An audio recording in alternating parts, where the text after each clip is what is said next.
Assalamu alaikum wa rahmatullahi wa barakatuh. Peace be upon those who accept the guidance.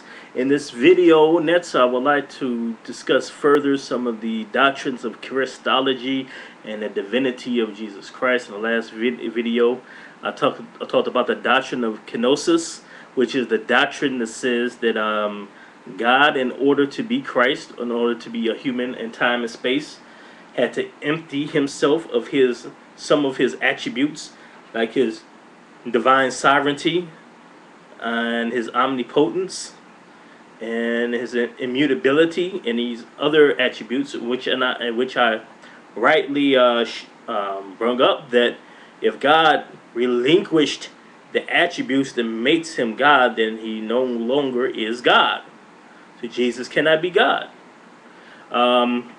In this video, I'd like to read something from a source. This is from www.newadvent.org.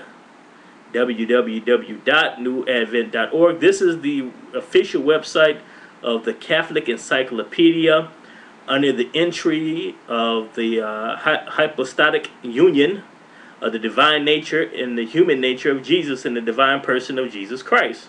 What it says about this divine union, and to break it down in simplest terms, this is a subset of the Trinitarian doctrine, a subset of Christology, the divine nature of Christ.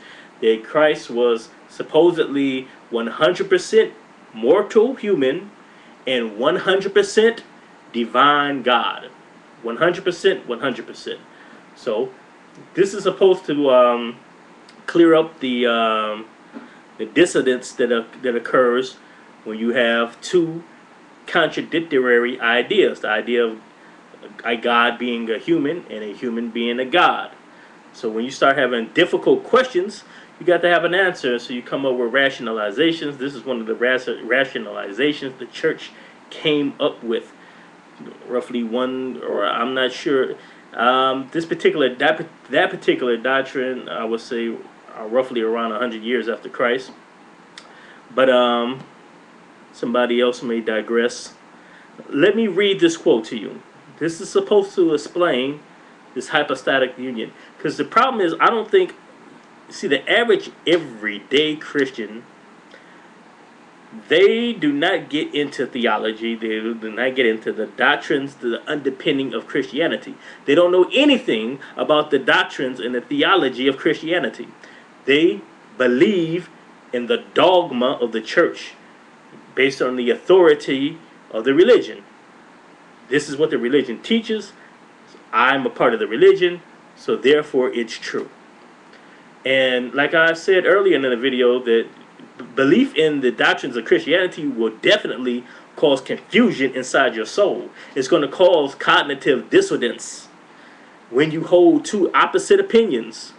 When you hold two opposite, your brain, your subconscious, the way it was created by the almighty creator of the heavens and earth, it wasn't designed to believe two opposite things at the same time. It's not designed to have two ideas that are at war with each other. And this idea of the Trinity and the doctrine of, and these doctrines of the the divinity of Jesus and the Father, the Son, all these ideas are at war with each other inside your mind. So the only way you can cure or mask this confusion inside yourself, this dissonance, is either A, willful ignorance, meaning you have to believe it as dogma and never think about it. Just believe it. Don't think about it. Because the moment you start thinking about it, it doesn't make sense. And because it doesn't make sense, it causes uneasiness and psychological pain inside your heart. You want to know an answer. Eventually, you're going to want to know an answer. Well, this doesn't make sense. For some of us, as I was a Christian, I just was not able to do that. I was just not able to believe it without thinking about it. I just couldn't do it. That's why I chose a theology that was superior. Tawheed. One that did not cause any dissonance inside my heart, any confusion inside my heart.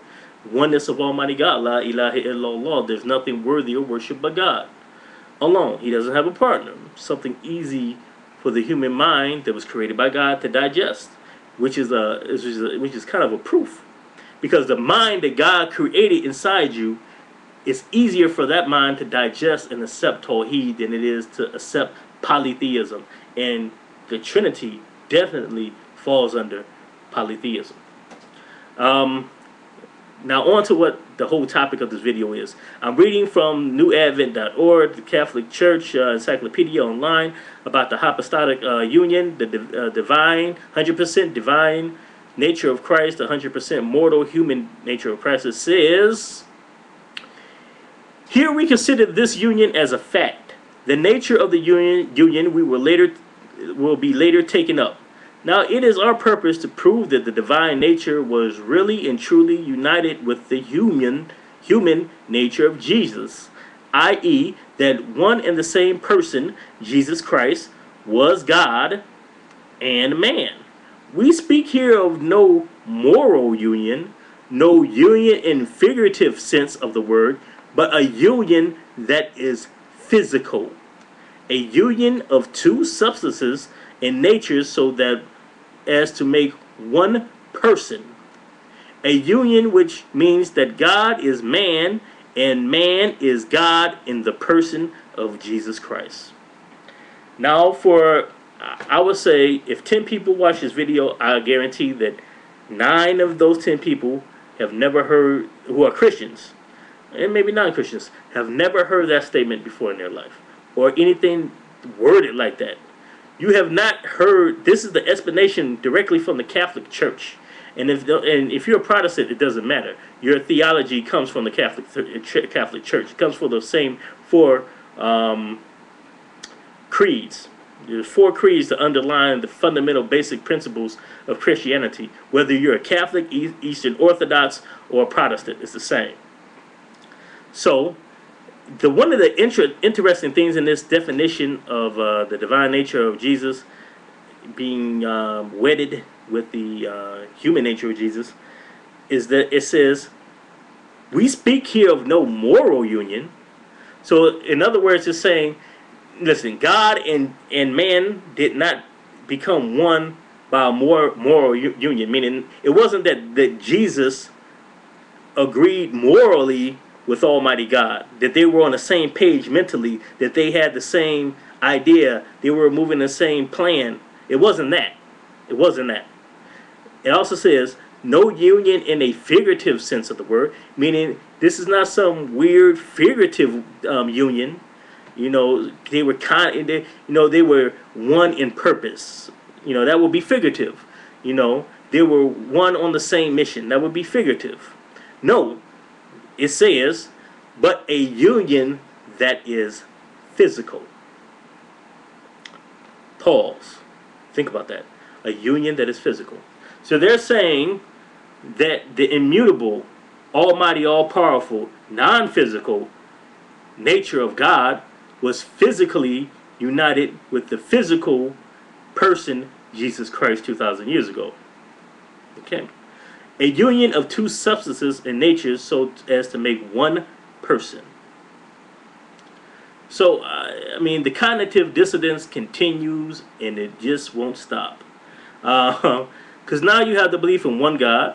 Now this one God, he's 3 persons. And one of these 3 persons, he's 2 substances. He's the substance of Almighty God and the substance of a mortal human being. But he's one God of one substance. It's enough to make your brain bubble and boil and flip.